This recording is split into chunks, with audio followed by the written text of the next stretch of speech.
they're years away, and when I say years, I mean like years away. Okay, they should have. And John said this before about the Seahawks. They should have never. They should. They should have built the team before they took the quarterback.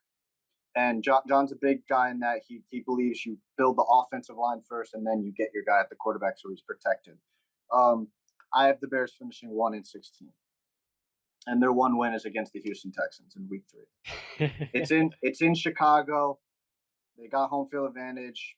They're both mediocre teams, so anything can happen in that game.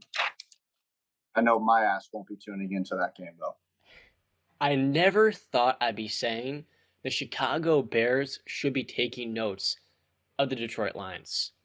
Never in my life. Because the Lions, after years of taking receivers in the first round and ruining the prime of Matthew Stafford, said, you know what? We're going to build an elite offensive line. We're going to go and get Frank Ragnow, and we're going to extend him, maybe the best center in football. You go and get Penei Sewell. And at the same time, you have a left tackle. I'm blanking on his name, Decker. I'll pull it up. His first name. Taylor. Decker. Yeah, okay, got you. I always called him the former Broncos receiver Eric Decker for a moment. So the Lions have built an elite offensive line. And at the same time, you go out and get Amon-Ra St. Brown, an elite slot receiver. You sign DJ Chark, a guy that can take the top over a defense and a former Pro Bowler. You have a very good number 4/number 3 in Josh Reynolds. And oh, by the way, you trade up and get Jameson Williams coming off of his torn ACL. The Lions this year, I don't expect to be a good football team. And that is okay because no one's expecting them to be. Unfortunately, believe it or not, I do think they're going to miss the playoffs this year. I mean, it's going to happen. I think they're, 5-win team for me? No, I had them at 5-6. And I think with Jared Goff, this is his opportunity with DeAndre Swift as well at running back and TJ Hawkinson to show he can play, and he still is a starter in the NFL. But what the Lions are doing is preparing and kind of peppering the entire offense for a young quarterback to come in. Instead of going out and getting a Justin Fields, they went offensive tackle or offensive guard last year in Sewell. They could have ruined, a young guy like a team like the Jets often does. And instead of splurging this year and going with the second overall pick, Malik Willis, what they do? They took a defensive player. And I think on the defense, Aiden Hutchinson, I also am kind of excited to see Jeff Okudah. He is a player I'm rooting for, and I want to see him shut off that bust label big time. And they've invested heavily, like I said before, in that front seven with Hutchinson number 2 overall, who could win Defensive Rookie of the Year. So the Lions, they're doing everything right.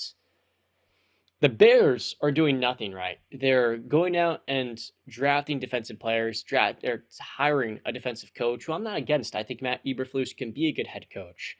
But you take Justin Fields, you trade up to get him, and the sad reality is they're going to ruin his career.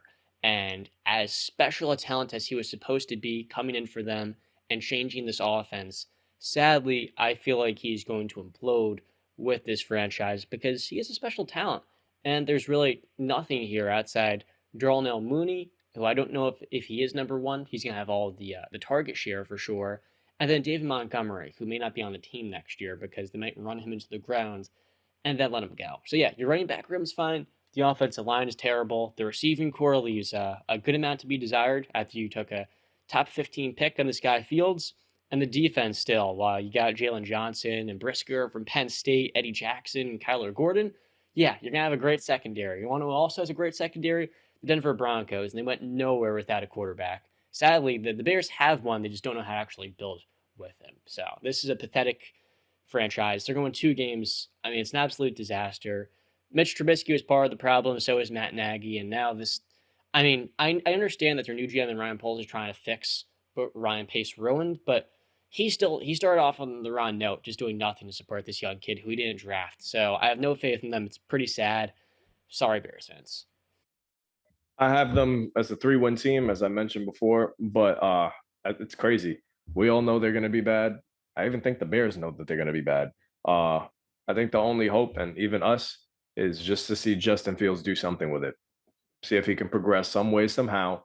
The only interest that I may have in the Bears is if I draft David Montgomery or Darnell Mooney in a fantasy draft. That is it. There is no interest Stay whatsoever. far away from them, my friend. Last year, I drafted Allen Robinson, and it didn't work out too well because he was dogging it the way he should have instead of getting injured for this crappy franchise. So yeah, so let's move on from them. The only thing left I have to say on the Bears is if you come to me and say, "Oh yeah, they have $100 million in cap space this year," guess what? You also have no talent really on that team, so you're gonna have a lot of holes to fill. So I mean, good luck with that 100 million. It's gonna go quickly when you spend it on like 2 or 3 players and you're still not doing anything. Maybe they Um, use that to actually support Justin Fields next summer.